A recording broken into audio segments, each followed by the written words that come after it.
কর্তব্যরত পুলিশ কর্মীদের সিঁদুর পরানোয় অভিযুক্ত বিজেপি কর্মীদের বিরুদ্ধে শতপ্রণোদিত মামলা রুজু করেছিল পুলিশ। আজ চুঁচুড়া থানায় হাজিরা দিয়ে নোটিশ মেনে চলার সম্মতি বা কমপ্লাই জানিয়ে এলেন 6 বিজেপি নেতাকর্মী। গত 30শে মে চুঁচুড়া পিপুলপাতি 5 মাথা মোড়ে বিক্ষোভ অবরোধ করে বিজেপি কর্মী সমর্থকরা। প্রধানমন্ত্রীর অপারেশন সিঁদুর বক্তব্যের পাল্টা মুখ্যমন্ত্রী যে বক্তব্য দিয়েছিলেন তার প্রতিবাদে ছিল সেই আন্দোলন।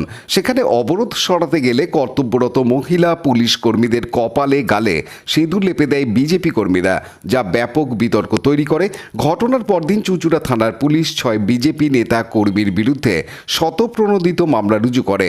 নোটিশ ধরানো হয় বিজেপি হুগলি সাংগঠনিক জেলার সাধারণ সম্পাদক সুরেশ সাউ, হুগলি মহিলা মোর্চার সম্পাদক অরূপা সামন্ত সহ 6 জনকে। আর 6 জনই চুঁচুড়া থানায় গিয়ে নোটিশ কমপ্লাই করেন। তাদের বিরুদ্ধে 189 এর 2, 221, 126 এর 2, 285, 132, 351 2 BNS এর ধারায় মামলা রুজু হয়। বিজেপি কর্মীদের দাবি তারা সিঁদুরের অপমানের বিরুদ্ধে আন্দোলন করেছেন। মহিলা পুলিশ কর্মীদের জোর করে সিঁদুর পরানো হয়নি।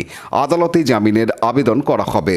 সুরেশ সাউ বলেন, থানায় হাজিরা না দিলে গ্রেপ্তার করবে বলছে পুলিশ, তাই আমরা হাজিরা দিয়ে নোটিশ কমপ্লাই করেছি। অনুব্রত মণ্ডল পুলিশ অফিসারকে হুমকি দিচ্ছে, তার বিরুদ্ধে কোনো ব্যবস্থা নেই। পুলিশ শাসক দলের হয়ে কাজ করছে, তাদের ভাবা উচিত ডিএ বাকি আছে তাদেরও। আমি সিঁদুর পরাইনি, তবু আমার বিরুদ্ধে অভিযোগ। থানায় এসে উপস্থিত হতে হবে, নাহলে অ্যারেস্ট করবে, এরকম ব্যাপার হয়ে গেছে। আমরা এই বিষয়টা নিয়ে খুবই চিন্তিত এই কারণে বেশ কিছুদিন যাবৎ আমরা দেখলাম পুলিশ একবারে সরাসরি ফোনের মধ্যে দিয়ে যেভাবে গালমন্দ করেছে অনুব্রত মণ্ডল, তাকে নিয়ে পুরোটাই একবারে নিষ্ক্রিয়। অথচ দেখা যাচ্ছে সিঁদুর হাতে, যেটা নারীদের অহংকার অলংকার, সেই নিয়ে প্রতিবাদে নামতে না নামতে তাদের সঙ্গে সঙ্গে কেস দিয়ে দিল। 3 দিনের মধ্যে থানায় উপস্থিত না হলে তাদেরকে অ্যারেস্ট করা হবে, এরকম পরোয়ানা জারি করলো। আশ্চর্য লাগে যে পুলিশ প্রশাসন আজকে পুলিশের ভূমিকা পালন করছে, আর তৃণমূলের ক্যাডার হয়ে গেছে। আমরা বুঝে উঠতে পারছি না যে এইরকম পরিস্থিতি থাকলে আমরা বিরোধী, আমাদের ন্যূনতম বলার অধিকারটা যদি পুলিশ প্রশাসন এইভাবে কেড়ে নেয়, শাসকের বিরুদ্ধে যদি আমরা রাস্তায় নামি এইভাবে কেড়ে নেয়, আগামী দিনে তাদেরও চিন্তা করতে হবে, কারণ তাদেরও ডিএ বাকি আছে, তাদেরও চিন্তা করতে হবে। কিন্তু দাদা, দেখা যাচ্ছে সেদিনকে আপনার কথা অনুযায়ী সেখানে মহিলাদের কর্মসূচি ছিল, সেখানে দেখা যাচ্ছে আপনাকেও তো সমন ধরানো ব্যাপারটা হয়ে গেছে। আমি পাশে বসেছিলাম, একটা আমাদের যিনি স্থানীয় বিধায়ক আছে,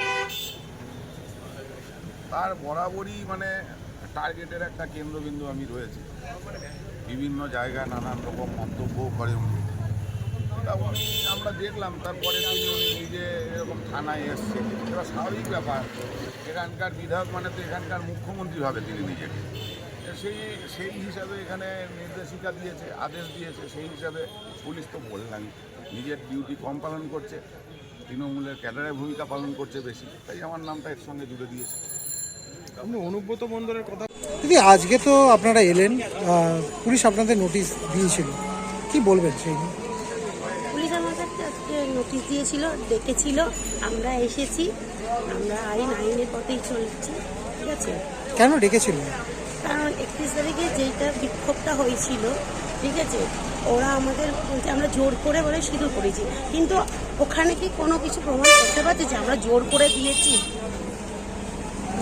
কিন্তু দেখা গেছিল আপনাকেই, কিন্তু সেই প্রতিবাদ মিছিলে দেখা গেছিল যে কর্তব্যরত পুলিশের সঙ্গে একটা তর্ক করতে, সেই বিষয় নিয়ে কি বলবেন? কারণ স্যার সেদিনকে আমাকেই লক্ষ্য করে স্যার বলছিলেন যে তোমার গলা বেশি, তুমি জোরে কথা বলছো। এবার দেখুন, গলার তো সবারই আছে না, আমি তো কোনো ভুল কিছু করিনি। আমি সিঁদুরের আন্দোলনে যুক্ত ছিলাম, নারীর পাশে ছিলাম, না একটা নারী হয়ে নারীর সিঁদুরকে আমি রক্ষার জন্য লড়াই করেছিলাম। তাহলে কি এটা পুলিশ কি আপনাদের ডাকার জন্য কি এই নোটিশ পাঠিয়েছে, কি মনে করেন? আমাদের গত 31 তারিখে সিঁদুর অপারেশন নিয়ে একটা প্রোগ্রাম হয় পিপুলপাতির মোড়ে। সেই সময় আমরা মহিলারা বসে সিঁদুরের আন্দোলন করছিলাম। তা এই চুঁচুড়া থানার মহিলা পুলিশরা সেই সময় আমাদের আন্দোলনকে ভঙ্গ করার জন্য উপরে তোলেন। আর সেই সময় সিঁদুর তারা নিজেরাই আমাদেরকে পড়িয়েছেন এবং আমাদের মেয়েরাও তাদেরকে পড়িয়েছেন। পড়ানোর পরে যাকে সেটা নিয়ে কেস করেছেন এবং এখন যা বর্তমান শাসনকালের যে শাসনে আছেন পুলিশের কাজ করতেন আমাদের ধরেছেন এবং আমাদের কেস দিয়েছেন। আমরা এসেছি সেই আইনটাকে রক্ষা করে তার মান্যতা দিয়ে আমরা থানায় এসে আমাদের এই কেসটাকে আমরা নিয়েছি এবং আমরা পরবর্তী এখন কি আমাদের কেস যেটা দিয়েছে সেটা আমরা উকিলের সঙ্গে কথা বলে বেল নেব। আজকে ডেকেছিল কি জন্য? আজকে ডেকেছিল আমাদের যে কেস করেছিল সেটা সামনটা আমাদের হাতে দিল এবং এটা নিয়ে আমরা আগামী প্রস্তুতি যেটা আছে আমরা সেটা করবো। আইনের কাজ করেছে, আমরা আমাদের কাজ করবো। এবার কোনো জিজ্ঞাসাবাদ করেছে আপনাদের? না, কোনো জিজ্ঞাসাবাদ। কিন্তু অভিযোগ তো ছিল আপনারা জোর করে পুলিশ একদম যারা কর্তব্যরত মহিলা তাদেরকে সিঁদুর পরিয়ে দিয়েছিলেন, সেটা কি ঠিক আমরা জোর করেছেন? করে কোনো কিছুই করানো করিনি, এটা মিথ্যা অভিযোগ দেওয়া হয়েছে। কিন্তু আপনাদের ওই ভিডিওতে দেখা গেছিল কিছু বিজেপি মহিলা মোর্চার কর্মী কর্তব্যরত অবস্থায় মহিলাকে সিঁদুর পরিয়ে দিচ্ছে, ভিডিওতে না, দেখা গেছিল। সেটা হয়তো আপনাদের ভুল হয়েছে। Bureau report, Hooghly TV. Like, share, subscribe করুন হুগলি টিভি। খবর এখন বুক পকেট।